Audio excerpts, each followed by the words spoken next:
nigga. Yeah, my name is Sloan Thomas. I'm gonna do my deck profile on my fucking Hero Fusion Gate deck. Hero Gate. Hero Gate. Gate Heroes. Alright. First card, one of the most important in the deck, Elemental Hero Stratos. He's like a reusable tuner. I mean, he's like a reusable search card. Next, you have 3 Neos Alias. They're really important because they help you go for Shining. 2 Elemental Hero Voltics. These cards are really good in the deck because they help you get your move from play heroes. They can help you get your Stratos and you attack and you get a +1. 2 Effect Veilers. Because this deck doesn't run that much protection and you don't want your monster getting Black Rose or Scrap Dragoned away. And plus they're tuners. 2 Thunder Kings. It's a light target for absolute 0 and will add some anti-mana to the mix. Means Shining? Light target for Shining. Shining, yeah, Shining. 1 Elemental Hero Ocean and 1 Ice Edge. At first I was going to put 2 Ice Edges, but I don't have to. So I'm just running 1. Ice Edge is a really good card because he forces people to activate back rows they really don't want to activate. 1 Wild Heart because he's actually a target for Elemental Hero Gaia. Not to mention, you can just sit there and poke people who have like 2 or 3 D prisons set in the back row and not worry about it. 1 Morphing Jar. Well, you lose hand advantage in this deck sometimes. You gain it back, but hey, it's also a good target for Gaia. And plus, drawing 5 cards won't hurt. 3 Fusion Gates. It's one of the main cards of the deck. Both players can use it, but with you can actually activate this from your hand or you use monsters on the hand or the field. You just use as you would use polymerization. Fusion Gate can't be Solemn Warning at any point of time. It's kind of like a really good thing to know.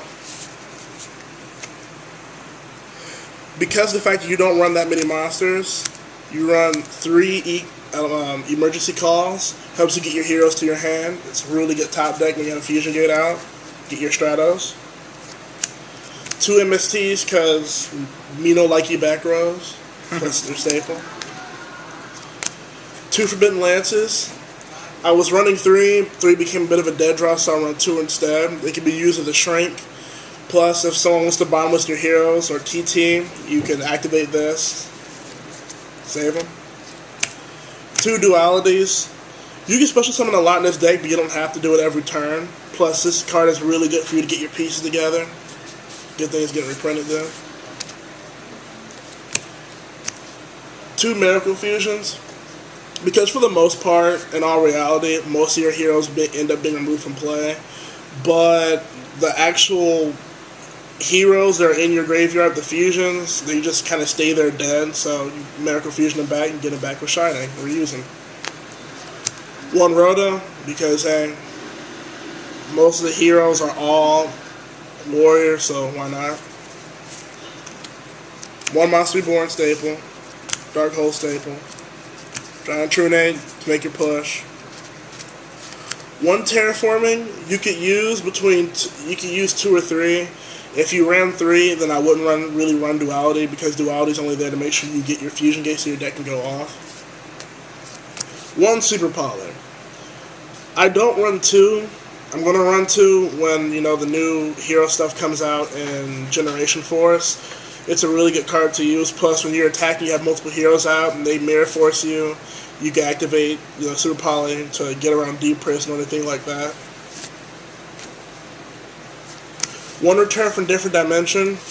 It's a really good card because of the fact that most of your heroes that are, special summonable get removed from play. And if you run this, you could activate it during battle phase and just poke for game, or you can activate this during your main phase and just start doing a whole bunch of fusion summons. And then, if you do a whole bunch of fusion summons, you make some Shinings, the monsters end up back in your hand. It's plus sometimes. 1 TT, because you need some type of monster destruction, some defense. For Trap Hate, I basically run 1/7 tools, or 1 Trap Stun and 1/7 tools. Because of the fact that I run the 2 Forbidden Lances, I don't worry too much about random shit. Plus, you don't worry about Solemn Warning because Fusion Gate can't be warning. One Solemn Judgment, just because it's staple. 2 Solemn Warnings. I don't run the Decree build because, in case somebody does summon a monster out that could do some big damage to you, you want to be able to, not deal with it at all. Plus, first turn she can get you. She in period. For my extra deck, I main deck 3 Shinings, 3 Absolute Zeros, 2 Elemental Hero Gaias. It's a good target for Super Poly since people run X-Sabers and stuff like that. And it's expensive to get reprinted. Shut up, Keith. I hate you. 1 Draconet E-Quest, so you can Super Poly that random Stardust that people make or that random Black Rose. 1 Black Rose, staple. 1 Bionic, it's hard to go for. Actually, not nearly impossible in this deck, but you run it anyway. 1 Scrap Dragon. 1 Stardust. 1 Gaia. And 1 Trishula. You can return from different dimension, get a field full of heroes, summon your effect Veiler, make a Trishula if you so choose, or, just attack the game. The deck is really good. At first I wasn't going to make it to be a competitive deck, but it turns out to be very competitive because it floods the field full of monsters that people have a hard time getting rid of. Absolute Zero is one of the best things to go for when you think there's a TT or a bottomless, because people sometimes tend to just summon a whole bunch of monsters, and not that many decks can actually stop, an Absolute Zero blowing up the field. So